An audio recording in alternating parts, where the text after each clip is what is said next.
my name is Jenna and welcome back to my channel. I wanted to do a quick video, and I always say quick but it ends up being long, but this one is gonna be quick, about what it means to be an ENFP in the Myers-Briggs system. In the Myers-Briggs system, there is 4 letters that each person gets, and those letters are a roadmap to a deeper psychological theory about cognitive functions. The first is a preference for introversion or extroversion. This I see a lot of confusion in. It does not mean whether you are outgoing or shy. So most people think that an introvert is shy and an extrovert is outgoing. So an introvert is going to be socially excluding themselves, wanting a lot of alone time. An extrovert is going to be very bubbly, very vivacious and great with people. So that's not necessarily what it is, and it makes so much more sense if you get into the cognitive functions. But for the basicness of it, just think about where you get your energy from. So, for example, I wouldn't think of myself as necessarily the most outgoing person, especially with a large group of people, but I never actually do get the thought when I'm around other people that, oh, this is so exhausting, I need to be alone. An introvert will get their energy from being alone. So after, when I first go and spend time with people, I'm at a low energy level because I have just been alone.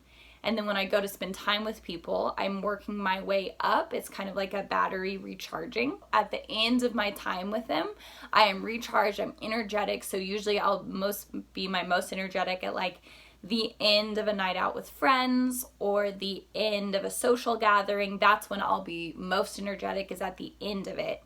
An introvert will be the opposite. So an introvert will go in with energy, and then that energy, because they've just recharged themselves from being alone, will be zapped as they're with those people. So it's all about the energy level. Just think about that.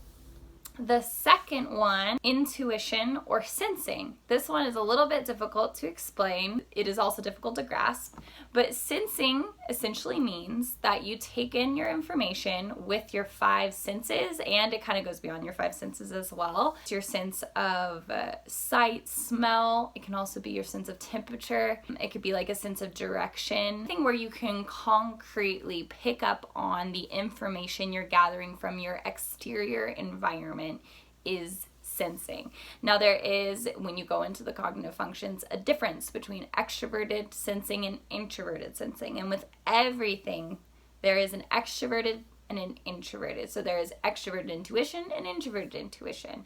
But to simplify this, we'll just talk about sensing in the sense that it's concrete, it is practical, it is hands-on, it's what you can access in this real world, it is very tangible. Intuitives are a little bit more abstract. So, not a little bit more, they are abstract. Intuitives love the abstract. They can grasp it. They like to spend time with it. They like to think about what is beyond what you can see. So if there's a conversation with 2 people, they're the ones reading between the lines. They might be the people in college more prone to be philosophy majors. They like pondering patterns and theories and that kind of thing. So sometimes it's difficult to figure out which one you are because both make sense. Everyone is able to access both kinds. But in order to figure out which one you are, there is one question that I found. So if you ask someone this question, or ask yourself this question, if I am a blind person who has never seen color, how would you describe the color red to me? But I've noticed that sensors are more prone to relate red to another sense. Like red might be the feeling of a hot summer day, or red might be burn your finger, or what a campfire feels like. So they are associating a sense with another sense. Whereas an intuitive might be, especially if they're a little bit more creative intuitive, might be more prone to associating red with other things.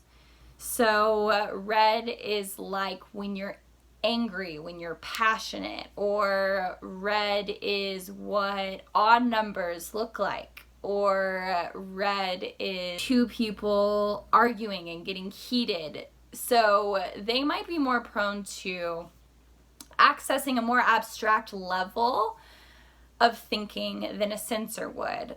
One is not better than the other. It just gives you strengths in different aspects. So for me, I am an intuitive, and I live in the world of kind of abstract things. I'm more prone of thinking abstractly. So weaknesses in that sense is I'm not very directionally savvy. I've lived in this town of Carson City for like 10 plus years, and I still get lost. So I am not very directionally savvy. A sensor will be very directionally savvy because they are picking up on the hints that are being provided in their environment. I am prone to looking at possibilities in things. I can see, if I do this job, what doors it might open over here and splinter over here, or if I get this skill, where I could maybe take that. It's like a branch. It's kind of like a tree is how I would best describe it in my brain. But this whole thing is just an exploration of you. So feel free to research more on that. But that is the difference between sensing and intuition. Now the third letter is the difference between thinking and feeling. Now this is how we make decisions, but thinking and feeling, it is what you use to make a decision. Thinking, you'll look at spreadsheets, you'll look at what has been done before to prove what should be done now, you'll look at patterns, you'll look at objective things, and you will distrust when people have a gut instinct or feeling about it. You'll probably be more prone to distrust that when making a decision. Now, feelers are prone to trusting either their own feelings or the feelings of others. That is, again, the difference between introverted feeling and extroverted feeling.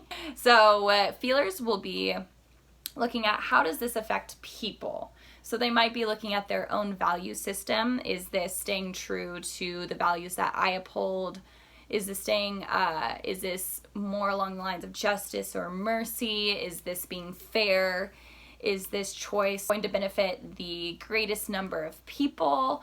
How are people going to like this decision? How is it going to affect them and their families? So a feeler will use that input, either input from themselves or input from others, to make a decision, whereas thinkers will either use their own internal thoughts or they'll use the thoughts of others in order to make what they consider an objective decision. The last is judging versus perceiving. Now, judging does not mean judgment. It is an old use of that word. So judging does not mean that you are judgmental. Judgers will be stereotypically more prone to be organized, places on time, to be punctual, to have all their ducks in a row, maybe a little bit more prone to be planners and to follow through. For perceivers, they're a little bit more prone to be spontaneous. They want to do things on the fly, in the moment. They're more go with the flow kind of people. They might like or enjoy planning, but they might end up doing on the day of something totally different from what they planned, which is what I'm prone to do. I love planning, but I often don't do what I planned. It points to a tendency to try to organize something. Everyone is trying to organize something. Judgers are trying to organize their exterior environment so that they can have peace in their inner world. Perceivers are the opposite. They're trying to organize their interior environment so that they can have peace in their outer world. And so that might sound a little like odd. But again, as you dive deeper into Myers-Briggs, it will all make sense. But essentially, that is the very basic layout of all of the different letters of Myers-Briggs. And just from those descriptions, sometimes people are actually able to figure out kind of where they are, or at least two different options of where they might be. Anyways, if these kind of videos interest you about personality types, that is the very simplified version of what it means. I look forward to making more videos on this subject because it interests me so much. Let me know what your type is in the comments. If there is a better way I could have described any of these letters or these dichotomies, please let me know.